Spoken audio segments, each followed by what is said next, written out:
ഇസ്ലാമിക പാഠം, ഇസ്ലാമിന്റെ ചരിത്രങ്ങൾ നമ്മൾ പഠിച്ചു വരുമ്പോഴാണ് ഇന്ത്യയുടെ സ്വാതന്ത്ര്യവും ചരിത്രങ്ങൾ നമുക്ക് മനസ്സിലാവുള്ളൂ. ഈമാനിന് ശേഷം, വിശ്വാസത്തിന് ശേഷം സ്വാതന്ത്ര്യം എന്നത് അനുഗ്രഹമാണ്. അത് അനുഗ്രഹമാണ്. നമ്മുടെ 1731 മുതൽ 1947 വരെ നീണ്ട 8 നൂറ്റാണ്ടുകാലം ഇന്ത്യ രാജ്യം ഭരിച്ചിരുന്നത് നമ്മുടെ നാട്ടുകാരാണ്, നമ്മുടെ നേതാക്കന്മാരാണ്, മുഗളന്മാരായ ഭരണാധികാരികളായിരുന്നു. ഈ രാജ്യത്തിന്റെ കടിഞ്ഞാൺ പിടിച്ചവർ അവരായിരുന്നു. അവര് അന്ന് ഈ രാജ്യം ഭരിച്ചപ്പോ ഒരു ഹിന്ദു പോലും അല്ലെങ്കിൽ ഒരു അമുസ്ലിം പോലും നിങ്ങളുടെ ഭരണം ശരിയല്ല, നിങ്ങളുടെ ഭരണം അനീതിയാണ് എന്ന് ഒരാൾ പോലും പറഞ്ഞ ചരിത്രം നമുക്ക് കാണാൻ കഴിയില്ല. 8 നൂറ്റാണ്ട് കാലത്തോളം ഇന്ത്യ രാജ്യം ഭരിച്ചിരുന്നവരാണ് അവർ. അവര് വെറുതെ ഭരിച്ചിട്ട് പോയില്ല. ഇന്ത്യ രാജ്യം അവർ ഭരിച്ചുവെങ്കിൽ ഒരുപാട് സമ്മാനങ്ങൾ ഇന്ത്യ രാജ്യത്തിന് വേണ്ടി അവർ സമ്മാനിച്ചിട്ടാണ് പോയത്. മഹത്തായ ഇന്ത്യയുടെ പൈതൃകം കാത്തു സൂക്ഷിക്കാൻ വേണ്ടി പണിയെടുത്തവരാണ് അവർ, വെറുതെയല്ല. ബഹുമാനമുള്ള സഹോദരങ്ങളെ, നമ്മൾ ചിന്തിക്കണം, ചരിത്രങ്ങൾ അതുകൊണ്ട് നമ്മൾ പഠിക്കണം. ഇന്ന് നമ്മൾ 42 ഏക്കറിൽ യമുന നദിയുടെ തീരത്ത് തിളങ്ങി നിൽക്കുന്ന ആ താജ്മഹലും ആഗ്ര കോട്ടയും ആരാണ് ഈ ഇന്ത്യക്ക് സമ്മാനിച്ചത്? ബഹുമാനപ്പെട്ട ഷാജഹാൻ ചക്രവർത്തി ഇന്ത്യ രാജ്യത്തിന് സമ്മാനിച്ചതാണ്. ലോകത്തെ 7 അത്ഭുതങ്ങളുടെ അത്ഭുതമല്ലേ?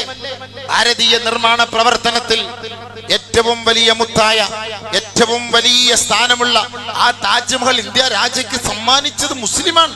ഇന്ത്യയുടെ ഭരണാധികാരികളായിരുന്നു അവർ. അതൊക്കെ നമ്മൾ മറന്നു പോകരുത്. നമ്മൾ പോയിട്ട് കണ്ട് സെൽഫി എടുത്തിട്ട് ഫോട്ടോ എടുത്തിട്ട് വരലല്ല. അവിടുത്തെ ചരിത്രങ്ങൾ നമ്മൾ പഠിക്കണം, അവിടുത്തെ പാരമ്പര്യം എന്ന് നമ്മൾ മനസ്സിലാക്കണം.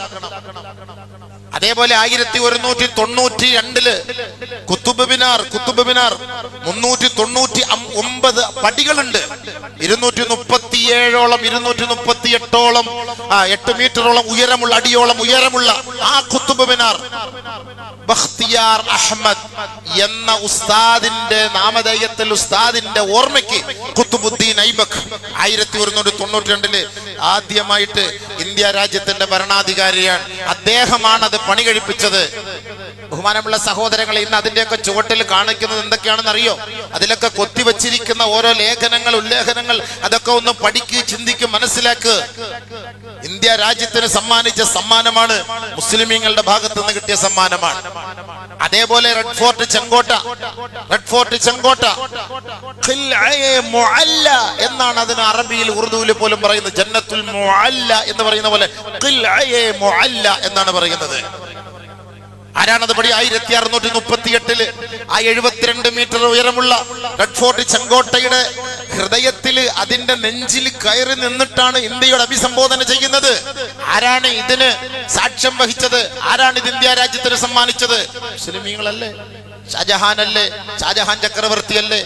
ദീവാനെ ആം എന്ന് പറയുന്ന മയൂര സിംഹാസനം ആര് ഇന്ത്യ രാജ്യത്തിനാണ് സമ്മാനിച്ചത്? രത്നങ്ങളാലും സ്വർണങ്ങളാലും ഉണ്ടാക്കപ്പെട്ട ആ മയൂര സിംഹാസനം ദീവാനെ ആം എന്നാണ് അതിനറിയപ്പെടുന്നത്. അതാരാണ് ഇന്ത്യ രാജ്യത്തിന് സമ്മാനിച്ചത്? മുസൽമാനല്ലേ? ചാർമിനാർ എന്ന പേരിൽ അറിയപ്പെടുന്ന 1591 ചാർമിനാർ ഖുത്ബ് ഷാഹ് സുൽത്താൻ മുഹമ്മദ് ഖുത്ബ് ഷാഹ് 4 ഖലീഫമാരെ ഓർമ്മിപ്പിച്ചുകൊണ്ട് ആ നാട്ടിൽ വസൂരി വ്യാപിച്ച സമയത്ത് വസൂരിയിൽ നിന്ന് മോചനം കിട്ടാൻ നിയത്ത് ചെയ്ത് കൊണ്ട് അദ്ദേഹം ചാർമിനാർ അവിടെ സ്ഥാപിച്ചുവെങ്കിൽ ഇന്നും അതിന്റെ ചുവട്ടിൽ നടക്കുന്നത് എന്തെന്ന് നിങ്ങൾ ഇന്ന് അവിടെ പോയി എന്ന് കണ്ടാൽ നിങ്ങൾക്ക് അറിയാൻ പറ്റും. ആരാ അതൊക്കെ സമ്മാനിച്ചത്? ബഹുമാനമുള്ള സഹോദരങ്ങളെ, 1731 ഹൈദർ അലി ലാൽബാഗ് ഉണ്ടാക്കി വെച്ചെങ്കിൽ ആ ലാൽബാഗ് പൂങ്കാവൻ എന്ന് ബാംഗ്ലൂരൊക്കെ പോകുന്നവർ കാണാമല്ലോ. അടപടി സെൽഫി, എല്ലാ സെൽഫി എടുക്കലും നമ്മുടെ ചരിത്രമാണ്, നമ്മുടെ മുൻഗാമികളാണ് ഇതൊക്കെ ഇത് ഉണ്ടാക്കി വെച്ചത്, പണിഞ്ഞു വെച്ചത്.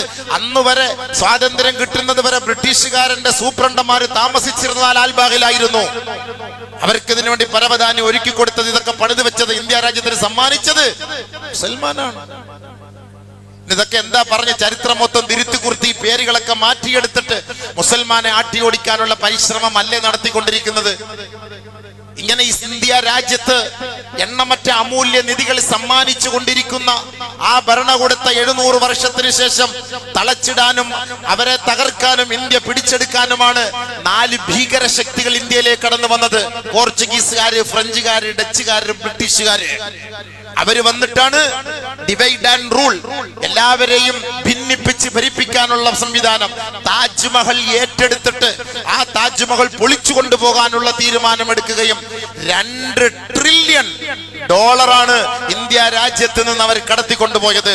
2 ട്രില്യൺ. 1 ട്രില്യൺ എന്ന് പറഞ്ഞു കഴിഞ്ഞാൽ 1,00,000 കോടിയാണ്. 2 ട്രില്യൺ അന്ന് ഇവിടെ നിന്ന് അവർ കടത്തിക്കൊണ്ടുപോയി ഇന്ത്യ രാജ്യത്ത് നിന്ന്. ബഹുമാനമുള്ള സഹോദരങ്ങളെ, ഇവരെ അട്ടിയോടിക്കാൻ വേണ്ടി പണിയെടുത്തതിൽ ഒന്നാമത്തെ പങ്ക് ബഹുമാനപ്പെട്ട പണ്ഡിതന്മാരാണ്. ദാറുൽ ഉലൂം ദയൂബന്ദ് സ്ഥാപിച്ചത് തന്നെ ഇതേപോലുള്ള അഹങ്കാരികളായ ഈ ബ്രിട്ടീഷ് സാമ്രാജ്യത്തെ ഇന്ത്യ രാജ്യത്ത് നിന്ന് തുടച്ചു നീക്കാനുള്ള ആ ഒരു ആഗ്രഹത്തോടും ആവേശത്തോടും കൂടിയാണ് അവിടെ അത് സ്ഥാപിച്ചതെങ്കിൽ ആദ്യമായി ഇവർക്കെതിരെ യുദ്ധപ്രഖ്യാപനം നടത്തണമെന്ന് ഫത്വ കൊടുത്തത് ബഹുമാനപ്പെട്ട ഷെയ്ഖ് ആരായിരുന്നു? ഷാഹ് വലിയുല്ലാഹു ദഹ്ലവി അലൈഹി റഹ്മ. ഇന്ത്യ രാജ്യത്തിൽ ഹദീസിന്റെ സനദ് കൊണ്ടുവന്ന, നമ്മൾ ഇന്ന് ഏത് ഹദീസ് എവിടെ പഠിപ്പിച്ചാലും ആ സനദ് പോയി എത്തുന്നത് ബഹുമാനപ്പെട്ട ഷാഹ് വലിയുല്ലാഹു ദഹ്ലവി റഹ്മഹുല്ലാ അദ്ദേഹത്തിന്റെ അരികിലേക്കാണ്. ആ മഹാൻ അവറുകളാണ് ബ്രിട്ടീഷുകാർക്കെതിരെ യുദ്ധം ചെയ്യണമെന്ന് ആദ്യമായി, അത് ഈമാനാണ്, ഈമാനിന്റെ ഭാഗമാണെന്ന് പ്രഖ്യാപിച്ചത് ബഹുമാനപ്പെട്ട ഷാഹ് വലിയുല്ലാഹു ദഹ്ലവി റഹ്മഹുല്ലയാണ്. അങ്ങനെയാണ് നിരവധി അനവധി ശുഹദാക്കളെ ദാറുൽ ഉലൂം സാക്ഷ്യം വഹിച്ചത്. സഹാറൻപൂരിലും അവിടെയുള്ള ദയൂബന്ദിലും അവിടെയുള്ള യുപിയിലെ മഹാപണ്ഡിത സമൂഹം ഇതിനു വേണ്ടി പണിയെടുത്തതും ഇന്ത്യ രാജ്യത്തിന് വേണ്ടി ഷഹീദാക്കപ്പെട്ടതും. അതൊന്നും ചരിത്രത്തിൽ നിന്ന് കാണാൻ പറ്റില്ല. അതൊക്കെ മുസ്ലിമീങ്ങളായി പോയില്ലേ? മുസ്ലിമീങ്ങളുടെ സ്വാതന്ത്ര്യത്തിന് വേണ്ടിയായിരുന്നില്ല അവര് പണിയെടുത്തത്, ഇന്ത്യയുടെ സ്വാതന്ത്ര്യത്തിന് വേണ്ടിയായിരുന്നു, ഇന്ത്യ രാജ്യത്തിന്റെ സ്വാതന്ത്ര്യത്തിന് വേണ്ടിയായിരുന്നു. അന്ന് അവര് പണിയെടുത്ത് ഈ സ്വാതന്ത്ര്യം വാങ്ങിക്കൊടുത്തപ്പോ ജവഹർലാൽ നെഹ്റു പോലും പറഞ്ഞു, ആ പണ്ഡിതന്മാരുടെ കാലിന്റെ അടിയിലുള്ള പൊടിപടലങ്ങൾ എന്റെ കണ്ണിന്റെ കൃഷ്ണമണിയായി ഞാൻ കണക്കാക്കുന്നു, അവരുടെ പാദം ചുംബിക്കാൻ ഞാൻ ആഗ്രഹിക്കുന്നു. ഒരു രാജ്യത്തിന്റെ പ്രധാനമന്ത്രി പോലും ഈ പണ്ഡിത മഹത്തുക്കളെ നോക്കി പറയണമെങ്കിൽ ആലോചിച്ചു നോക്ക്, അവർ ഈ ലോകത്ത് ചെയ്ത നന്മകൾ എത്രത്തോളമാണെന്ന്. വലിയ മഹത്വമാണ്. അവർ തലയെക്കെട്ടും കെട്ടി ദാടിയും വെച്ച് കമീസും ഇട്ടിട്ട് അവർ കേവലം ദർസെടുക്കാനും പള്ളിയിലെ ഖുത്ബ ഓതാനും അല്ല അവർ നിന്നത്. ഇന്ത്യ രാജ്യത്ത് നിന്ന്, ഇവിടെ നിന്ന് പോർച്ചുഗീസുകാരെയും ഫ്രഞ്ചുകാരെയും ബ്രിട്ടീഷുകാരന്മാരെയും ഡച്ചുകാരന്മാരെയും തുടച്ചു നീക്കണമെന്ന് മാത്രമല്ല, നോൺ ടാക്സേഷൻ മൂവ്മെന്റ്, ടാക്സ് കൊടുക്കാൻ പാടില്ല, കപ്പം കൊടുക്കാൻ പാടില്ല, വൈദേശിക ആധിപത്യത്തിനെതിരെ സന്ധിയില്ലാ സമരം നടത്തിയിട്ട് അവർക്കൊരിക്കലും ചുങ്കം കൊടുക്കാൻ പാടില്ല എന്ന് പരസ്യമായി പ്രഖ്യാപനം നടത്താൻ ചങ്കൂറ്റം കാണിച്ചവരാണ് മഹാന്മാരായ പണ്ഡിതന്മാർ, ഉലമാക്കൾ. പണ്ഡിതന്മാർ അവർ കാണിച്ചു വെച്ച് അങ്ങനെയാണ്, വെറുതെ ഒന്നും അല്ലാതെ. അങ്ങനെ അവർ ത്യാഗം സഹിച്ച് നേടിയെടുത്തതാണ്. ഒരു ദിവസം 1947 ആഗസ്റ്റ് 15 ഓർക്കണം മുസ്ലിം സമുദായമേ, ഒരു റമളാൻ മാസത്തിൽ ഒരു വെള്ളിയാഴ്ച ദിവസത്തില് പരിശുദ്ധമായ ലൈലത്തുൽ ഖദ്ർ 27-ാം രാവിന്റെ അന്ന് രാത്രി 12 മണിക്കാണ് ഇന്ത്യക്ക് സ്വാതന്ത്ര്യം കിട്ടിയത്. 1947 ആഗസ്റ്റ് 15 എന്ന് പറഞ്ഞു മറന്നു പോകരുത്. ഏറ്റവും വലിയ മഹത്തായ ഒരു രാവിലാണ്, പരിശുദ്ധമായ റമളാനിന്റെ നമ്മൾ പ്രതീക്ഷിച്ചിരിക്കുന്ന ആ ലൈലത്തുൽ ഖദ്റിന്റെ രാവിലാണ്. അതുകൊണ്ടാണ് ഒരു ദിവസം മഹാനായ ജൗഹർ അലി, ഷൗക്കത്ത് അലി അലൈഹിമർ റഹ്മ അവരുടെ മാതാവിനെ കാണാൻ ബഹുമാനപ്പെട്ട ഗാന്ധി കടന്നു വന്ന സമയത്ത് ആ മാതാവ് പറഞ്ഞു, അല്ലയോ മഹാനവറുകളെ, അന്ന് പട്ടിണിയും കൊടുംപട്ടിണിയുടെയും കാലഘട്ടത്തിൽ എനിക്ക് നിങ്ങളെ ഒന്ന് സ്വീകരിച്ച് ഭക്ഷണം തരണമെന്ന് ആഗ്രഹമുണ്ട്, പക്ഷെ എന്റെ കയ്യിൽ ഒന്നുമില്ല, എന്റെ കയ്യിലൊന്നുമില്ല. ഒരു റമളാൻ 27-ാം രാവിലാണ് ഗാന്ധി ഇവരെ കാണാൻ പോകുന്ന വീട്ടിലേക്ക് എത്തുന്നത്. അപ്പോൾ ആ ഉമ്മ പറഞ്ഞു, മഹാനവറുകളെ, ഞാൻ സ്വന്തം കൈകൊണ്ട് നെയ്തുണ്ടാക്കിയ, പരുത്തി കൊണ്ട് നെയ്തുണ്ടാക്കിയ ഒരു തുണി എന്റെ കയ്യിലുണ്ട്, നിങ്ങൾക്ക് ഞാനത് സമ്മാനമായി നൽകാം. ഇത് ഈ ഒരു ദിവസം എന്ന് പറയുന്നത് ഞങ്ങൾക്ക് ശ്രേഷ്ഠമാക്കപ്പെട്ട ദിവസമാണ്. അത് ഏത് ദിവസമാണ്? അത് ഖദ്റിന്റെ ദിവസമാണ്, ലൈലത്തുൽ ഖദ്റിന്റെ ദിവസമാണ്. അതുകൊണ്ട് ഈ ഒരു ഖദ്ർ വസ്ത്രം നിങ്ങൾക്ക് ഈ രാവിനെ ഓർമ്മിപ്പിച്ചുകൊണ്ട് ഞാൻ സമ്മാനിക്കുന്നു എന്ന് പറഞ്ഞിട്ട് ഗാന്ധിക്ക് കൊടുത്തു. ബഹുമാനപ്പെട്ട ആ ഉമ്മ ഖദ്ർ എന്ന് രാഷ്ട്രീയക്കാർ ഇട്ടുകൊണ്ട് നടക്കുന്ന ഈ വസ്ത്രം ഉണ്ടല്ലോ, ഈ ഖദ്റിന്റെ അർത്ഥം എന്താ? ലൈലത്തുൽ ഖദ്റിന്റെ ഖദ്റാണ്. അല്ലാതെ ഖദ്ർ എന്ന് പറയുന്നത് നമ്മൾ ഉണ്ടാക്കിയ ഖദ്റൊന്നും അല്ലാതെ ലൈലത്തുൽ ഖദ്ർ ചരിത്രം എടുത്തോ കൂടി ചിരിക്കണ്ട. ലൈലത്തുൽ ഖദറിന്റെ ഖദറാണ്, അതൊക്കെ മറന്നു പോണ്ട. അല്ലെങ്കിൽ ഖദറിന്റെ അർത്ഥം നിങ്ങൾ പറയും. ഖാദിയിൽ പോയി ചോദിച്ചു നോക്ക് എന്താ ഖദറിന്റെ അർത്ഥം എന്ന്. അത് ഖാദി അവരുണ്ടാക്കിയതാണ്. ഈ ഖദർ എന്ന് പറഞ്ഞ സാധനം, ഈ വസ്ത്രം എന്ന് പറയുന്നത് ആ ലൈലത്തുൽ ഖദറിന് ജൗഹർ അലി ഷൗക്കത്ത് അലിയുടെ ഉമ്മ സമ്മാനിച്ചാണ്, മഹാത്മാഗാന്ധിക്ക് സമ്മാനിച്ചു കൊടുത്തതാണ്. ആ ഖദർ ഇന്നും പാരമ്പര്യം നിലനിൽക്കുന്നില്ലേ? ചെറിയ കാര്യമാണോ? എത്രയെത്ര ചരിത്ര സംഭവങ്ങളാണ് ഇതിന്റെ ഉള്ളിൽ ഒളിഞ്ഞൊളിഞ്ഞു കിടക്കുന്നത്. നമ്മൾ ഇതെല്ലാം മറന്നു പോകുന്നു. നമ്മളൊക്കെ ഇവിടെ ആഗ്രഹിക്കുന്നുണ്ട് സ്വാതന്ത്ര്യമുണ്ടെന്ന്. ആസാമിലെ മക്കളെ വെട്ടിനിരത്തി എവിടെ സ്വാതന്ത്ര്യം? 40ഓളം പള്ളി പൊളിച്ചു കളഞ്ഞു, എവിടെ സ്വാതന്ത്ര്യം? 600ഓളം മദ്രസകൾ ബുൾഡോസർ കൊണ്ട് തട്ടി തകർത്തു, എവിടെ നമുക്ക് സ്വാതന്ത്ര്യം? ചേരി പ്രദേശങ്ങളിൽ താമസിക്കുന്ന അന്നന്ന് കിട്ടുന്ന ഒജീനം കൊണ്ട് തെണ്ടി പിച്ചയെടുത്ത് താമസിക്കുന്ന പാവപ്പെട്ട അധകൃത വർഗത്തെ മുരടോടുകൂടി തകർത്ത് കളഞ്ഞിട്ട് അവിടെ ബ്രാഹ്മണ വർഗത്തിനും വരേണ്യവർഗത്തിനും ജീവിക്കാനുള്ള സ്വാതന്ത്ര്യം ഒരുക്കി കൊടുക്കുമ്പോ ഇന്ത്യ രാജ്യത്ത് നമ്മുടെ പാവപ്പെട്ട സാധുക്കളായ ന്യൂനപക്ഷത്തിന് എവിടെ സ്വാതന്ത്ര്യം? പിറന്ന മണ്ണിൽ ജീവിക്കുന്ന നമുക്ക് എങ്ങനെ ജീവിക്കും? നാളെ നേരം വിളിക്കുമ്പോ നമ്മുടെ ലൈൻ കട്ടായി പോകുമോ? നമ്മുടെ നെറ്റ് കട്ടായി പോകുമോ? നമ്മുടെ ബാങ്ക് ബാൻ ചെയ്യപ്പെടുമോ? നമ്മുടെ പള്ളിയിൽ നിന്ന് നമ്മളെ ആട്ടിയോടിക്കപ്പെടുമോ എന്ന് പേടിച്ച് വിറച്ചാണ് ഇന്ന് നമ്മൾ പോലും ജീവിക്കുന്നതെങ്കിൽ ഒന്ന് ചിന്തിച്ചു നോക്കി, നമുക്കിവിടെ സ്വാതന്ത്ര്യം ഉണ്ടോ? സ്വന്തം വോട്ട് ചെയ്യാൻ പോലുള്ള സ്വാതന്ത്ര്യം ഇല്ല, അതിനുള്ള അവകാശം നഷ്ടപ്പെട്ടു പോയി. വഖഫ് ബില്ല്, വഖഫിന്റെ സ്വത്ത് മൊത്തം ഈ മഹാന്മാരായ 700 വർഷത്തോളം കഷ്ടപ്പെട്ട് പാടുപെട്ട് അവര് വഖഫ് ചെയ്ത മുസ്ലിം സമുദായത്തിന്റെ സമ്പത്ത് മുഴുവനും അതെല്ലാം പിടിച്ചെടുക്കുന്നു. എത്രയെത്ര നിയമങ്ങൾ ഇവിടെ ഉണ്ടാക്കിക്കൊണ്ടുവന്നു. എല്ലാം ഇസ്ലാമിനെതിരെയാണ്, എല്ലാം ഇസ്ലാമിനെതിരെയാണ്. ഏതെങ്കിലും ഒരു സൈഡ് ഉള്ളിൽ നിൽക്കുന്ന പള്ളികൾ പൊളിച്ചിട്ട് അത് ഇന്ത്യ ഗവൺമെന്റിന്റേതാണെന്ന് പറയുമ്പോ നടു റോഡിലും ഹൈവേയുടെ റോഡിലും പൊതുനിരത്തുകളിലും കേരളത്തിലും ഇന്ത്യയുടെ ഓരോ മേഖലകളിലും പരസ്യമായി റോഡിന്റെ നടുക്കിൽ അമ്പലങ്ങളും ക്യൂ ആയിട്ട് ജനങ്ങളിൽ നിന്ന് അവിടെ ഭക്തജനങ്ങൾ ഭക്തിയോടുകൂടി അവിടെ ആരാധിക്കുമ്പോ ഒരു മുസ്ലിമും പോയിട്ട് പറയാറില്ല ഇത് റോഡിന് തടസ്സമാണ്, ഇത് നടു റോഡിലാണ് ഈ അമ്പലം നിൽക്കുന്നത്, അതുകൊണ്ട് ഇത് പൊളിച്ചു മാറ്റണമെന്ന് ഒരു മുസ്ലിമും ഇന്നേ വരെ പറഞ്ഞിട്ടില്ല. അട്ടക്കുളങ്ങര പരിസരത്ത് കൂടെ പോയാലും നമുക്ക് കാണാം, ഇന്ന് ഈ തിരുവനന്തപുരത്തിന്റെ പല പരിസരങ്ങളിൽ പോയാലും കാണാം എത്രയോ അമ്പലങ്ങൾ റോഡിന് തടസ്സമായി നിൽക്കുന്നത് നമുക്ക് കാണാം, ആൽമരങ്ങൾ തടസ്സമായി നിൽക്കുന്നത് കാണാം. എന്നാലും ഒരൊറ്റ മുസ്ലിമും ഇത് മനുഷ്യർക്ക് ബുദ്ധിമുട്ടാണ്, മുറിച്ചു മാറ്റണമെന്നോ പൊളിച്ചു മാറ്റണമെന്നോ പറഞ്ഞിട്ടില്ല. അള്ളാഹ്ക്ക് വേണ്ടി ആരാധിക്കാൻ ഏതെങ്കിലും ഒരു മുക്കിലോ മൂലയിലോ ഒരു പള്ളി പണിന്ന് സാദിക്കൾ അവിടെ നമസ്കരിച്ചിട്ട് എന്താ പറയുന്നത്? അല്ലാഹുമ്മ അന്തസ്സലാം വമിൻകസ്സലാം തബാറക്ത യാ ദൽ ജലാലി വൽ ഇക്റാം ഹയ്യിനാ റബ്ബനാ ബിസ്സലാം. പടച്ചവനെ നീയാണ് സമാധാനത്തിന്റെ ഉടമസ്ഥൻ, നിന്റെ ഭാഗത്തു നിന്നാണ് സമാധാനം, നീ സമാധാനം നൽകണേ അല്ലാ, ലോകത്ത് സമാധാനം നൽകണേ അല്ലാ. അസ്സലാമു അലൈനാ വഅലാ ഇബാദില്ലാഹി സ്വാലിഹീൻ, സമസ്ത മണ്ഡലങ്ങളിലും നീ സമാധാനം വ്യാപിപ്പിക്കണേ പടച്ചവനെ എന്ന് പള്ളിക്കകത്ത് നമസ്കരിച്ചിട്ട് ദുആ ചെയ്യുന്ന ആ മസ്ജിദുകളല്ലേ ബുൾഡോസർ കൊണ്ടുവന്ന് തകർത്ത് തരിപ്പണമാക്കുന്നത്. എന്നിട്ട് നമുക്കിവിടെ സ്വാതന്ത്ര്യമുണ്ടെന്നാണ് നമ്മൾ ഇവിടെ ആഘോഷിക്കുന്നത്. എങ്കിലും നമ്മൾ വിടില്ല, ഇന്ത്യ രാജ്യമാണ്. നമ്മുടെ മുൻഗാമികൾ കഷ്ടപ്പെട്ട് നേടിയെടുത്ത് കൊണ്ടുവന്ന ഈ മഹത്തായ ഭാരതത്തെ അവസാന സമയം വരെ, അവസാന ശ്വാസം വരെ നമ്മൾ ഇതിനെ കാത്തു സൂക്ഷിക്കും. ഇത് നമ്മുടെ ബാധ്യതയാണ്. ഈ രാജ്യത്തെ ജനിച്ചു വീണ മണ്ണിനെ സ്നേഹിക്കുക എന്നുള്ളത് ഈമാനിന്റെ ഭാഗമാണ്. എന്ത് പരിശുദ്ധമായ ഉലമാക്കൾ നമ്മളെ പഠിപ്പിക്കുമ്പോ എനിക്കും നിങ്ങൾക്കും ഈ മഹത്തായ ഇന്ത്യ രാജ്യത്തോട് ബാധ്യതയുണ്ട്. മദ്ഹബ് നഹീം സിഖാത്ത ആപസ്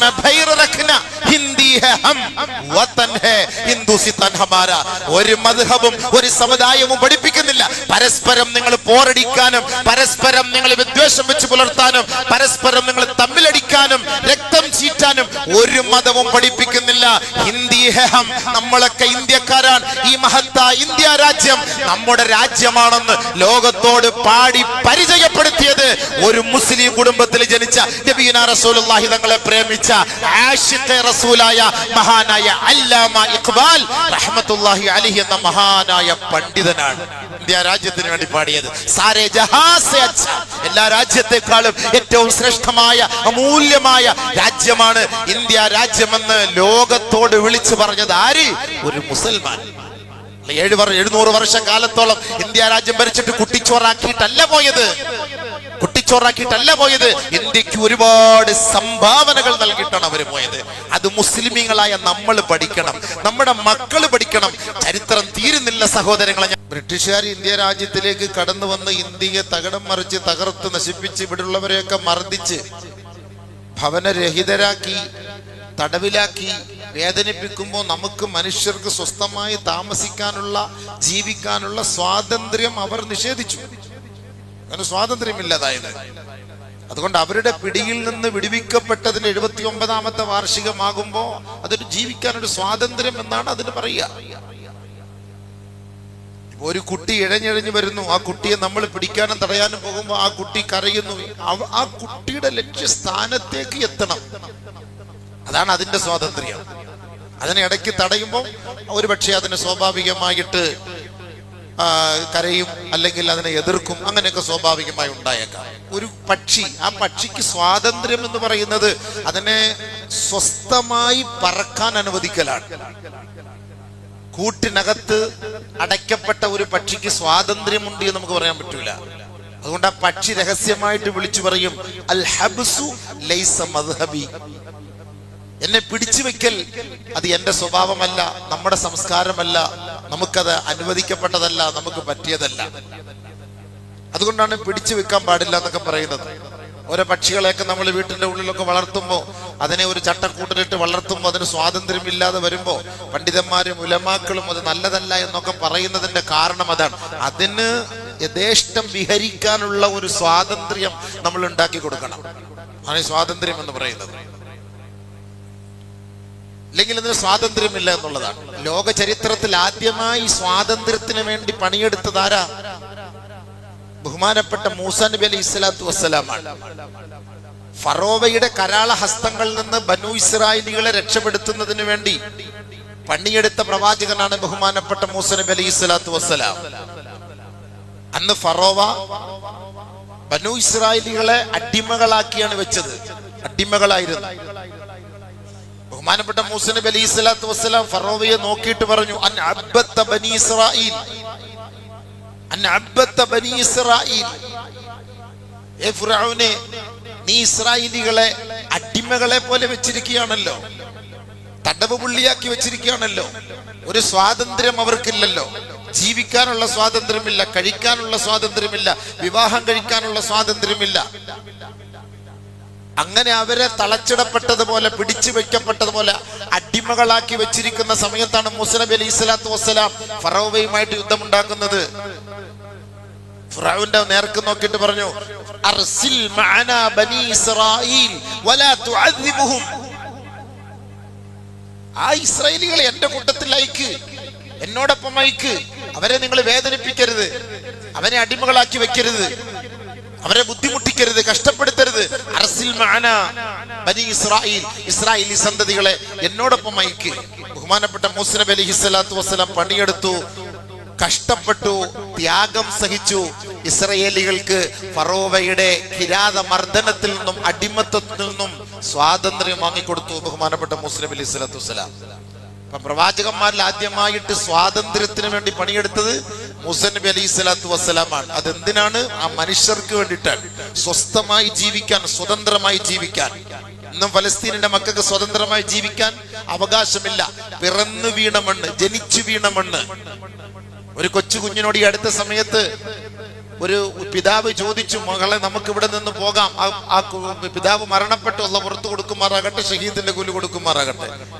നമുക്ക് പോകാം, ഇവിടെ യുദ്ധവും പ്രശ്നങ്ങളും പട്ടിണിയും കൊടും ക്രൂരതകളും മർദ്ദനങ്ങളും ഒക്കെയാണ്. അതുകൊണ്ട് മക്കളെ നമുക്ക് ഇവിടെ നിന്ന് പോകാം.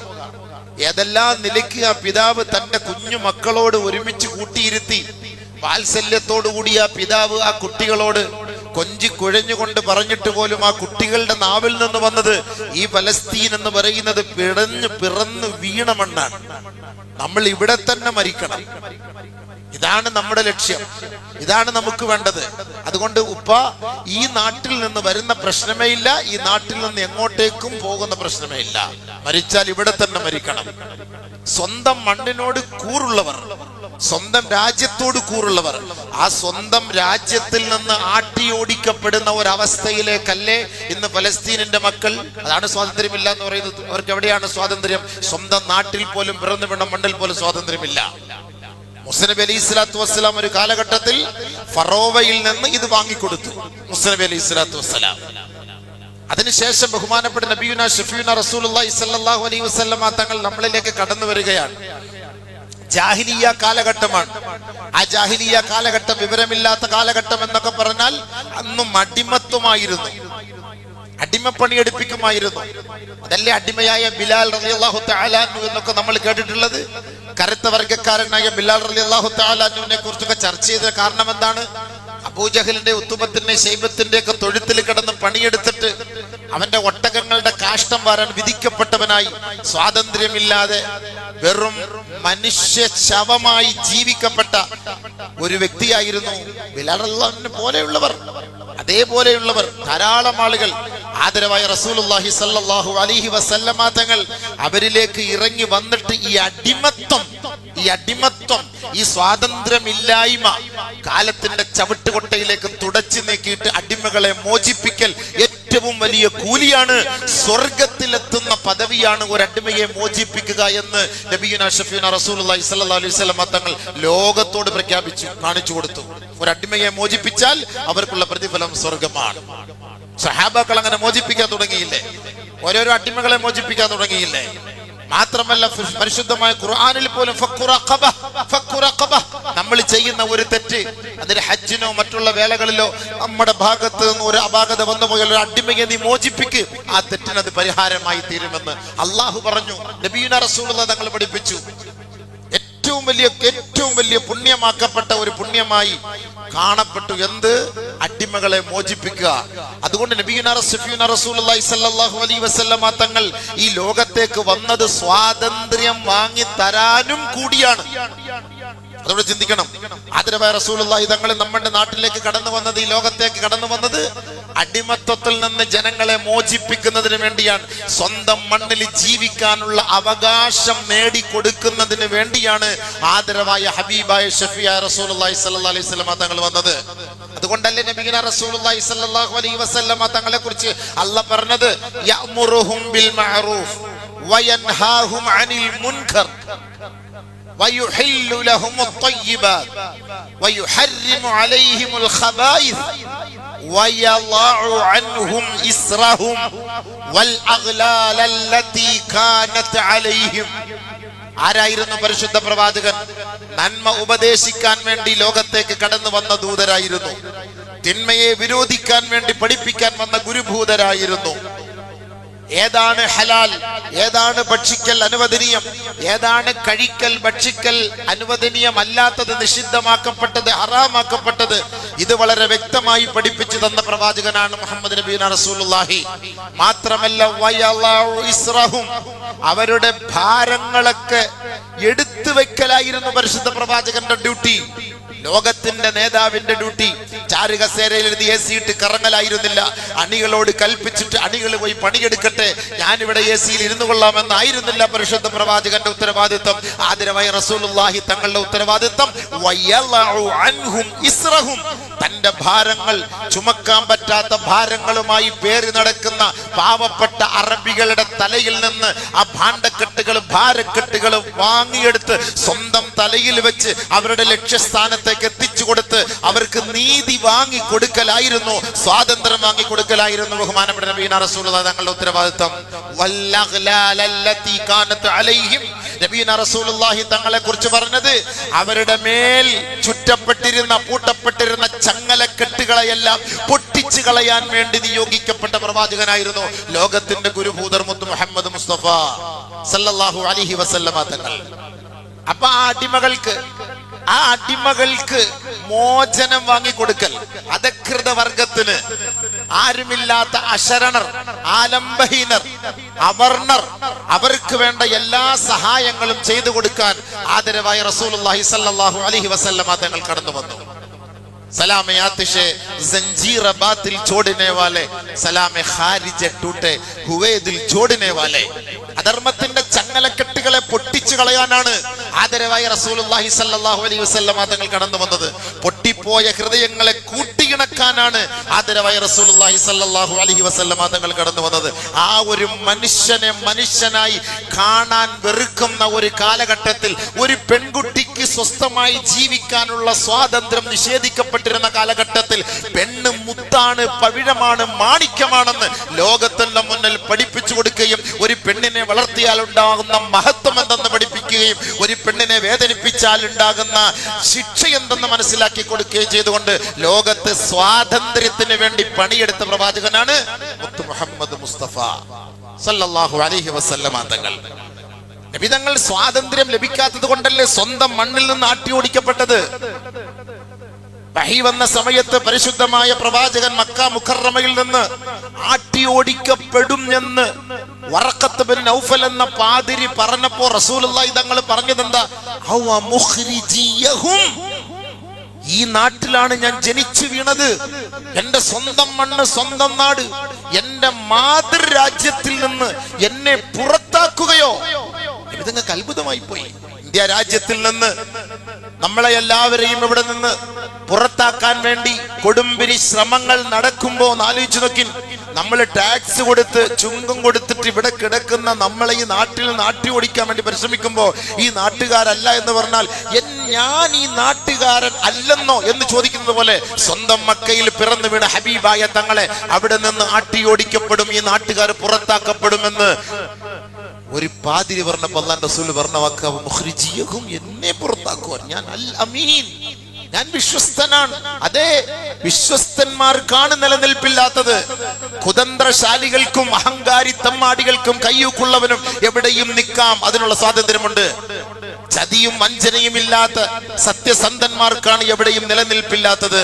ആദരവായ റസൂലുള്ളാഹി സ്വല്ലല്ലാഹു അലൈഹി വസല്ലമ തങ്ങളെ പിറന്ന മണ്ണിൽ നിന്ന് ആട്ടി ഓടിക്കാനും അവിടെ നിന്ന് പറഞ്ഞു വിടാനും അവിടെ നിന്ന് യാത്ര പോകാനുമുള്ള ഒരു സാഹചര്യം ഉണ്ടാക്കി കൊടുത്തു. അങ്ങനെ സ്വന്തം മണ്ണിൽ സ്വാതന്ത്ര്യമില്ലാത്തതിന്റെ പേരിൽ ആ നാട്ടിൽ നിന്ന് മദീനയിലേക്ക് റസൂലുള്ളാഹി തങ്ങൾ വന്നു. അപ്പൊ ആ ഹിജ്റ എന്ന് പറയുന്നത് സ്വാതന്ത്ര്യത്തിന് വേണ്ടിയുള്ള ഹിജ്റയായിരുന്നു. സ്വാതന്ത്ര്യത്തിന് വേണ്ടിയുള്ള ഹിജ്റയായിരുന്നു റസൂലുള്ളാഹി സ്വല്ലല്ലാഹു അലൈഹി വസല്ലം തങ്ങൾക്ക്. ലോകത്തെ ഏറ്റവും വലിയ കലിമ എന്ന് പറയുന്നത് ലാ ഇലാഹ ഇല്ലല്ലാഹ്. അതിനേക്കാൾ വലിയ ഒരു വാചകം ലോകത്തിലില്ല.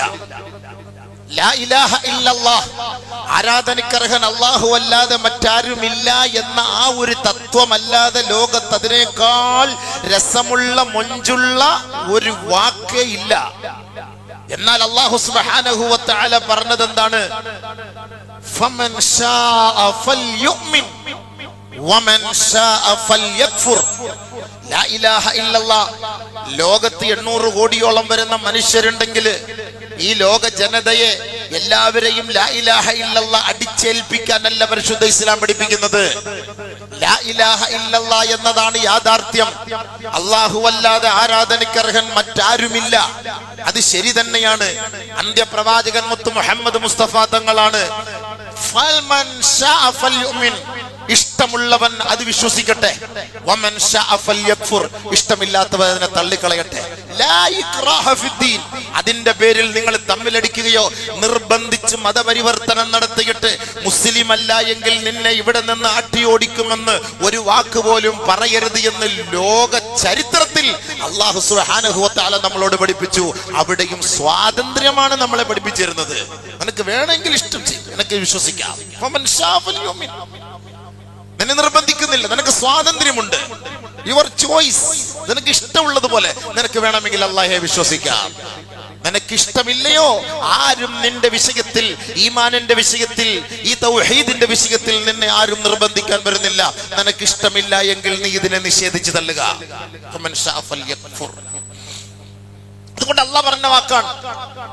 മതപരിവർത്തന നിരോധന ബില്ല് ആദ്യമായി ലോകത്ത് പാസാക്കിയത് ഈ BJP ഗവൺമെന്റ് ഒന്നുമല്ല, ഇസ്ലാം തന്നെയാണ്. ലാ ഇക്റാഹ ഫിദ്ദീൻ, ലാ ഇക്റാഹ ഫിദ്ദീൻ, ഖദ് തബയ്യന الرشد من الغي فمن يكفر بالطاغوت ويؤمن بالله فقد استمسك بالعروة الوثقى.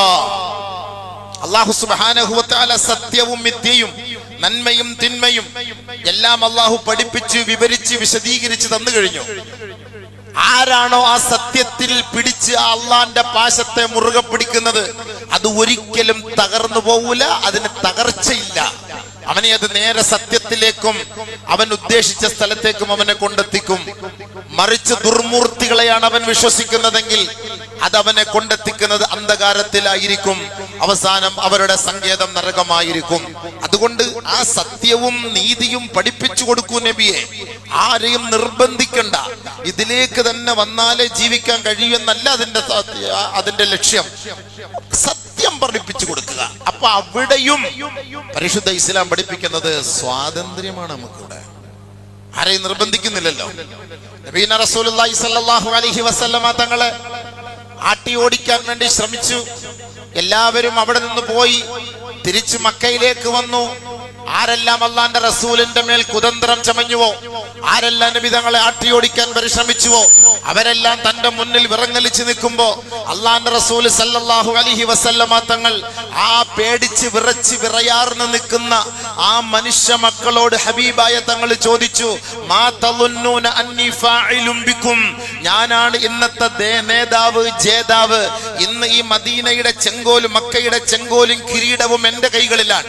എന്താണ് നിങ്ങളുടെ അഭിപ്രായം എന്ന് ചോദിച്ചപ്പോ ആദരവായ റസൂലുള്ളാഹി സ്വല്ലല്ലാഹു അലൈഹി വസല്ലമ തങ്ങളോട് ആ നാട്ടുകാരായ ജനത, ഏത് ജനത, സ്വന്തം പിറന്ന മണ്ണിൽ താമസിക്കാൻ അനുവദിക്കാതെ ആരാധനാ സ്വാതന്ത്ര്യം നിഷേധിക്കപ്പെട്ട് അവിടെ നിന്ന് ആട്ടിയോടിച്ച ആ ജനതകൾ ഒന്നടങ്കം പറഞ്ഞു, ഇന്നാ നളുന്നൂക ഖൈറാ, നീ നല്ലവനാണ് മുഹമ്മദേ.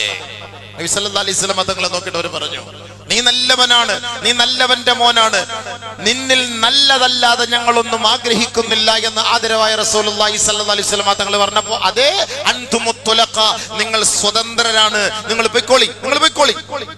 ആദരവായ റസൂലുള്ളാഹി സ്വല്ലല്ലാഹു അലൈഹി വസല്ലം തങ്ങൾ വിട്ടയച്ചു. ബദറിൽ പിടിക്കപ്പെട്ട് മദീനയുടെ പള്ളിയുടെ പരിസരത്ത് തടവിലാക്കപ്പെട്ട് കുറെ ആളുകൾ,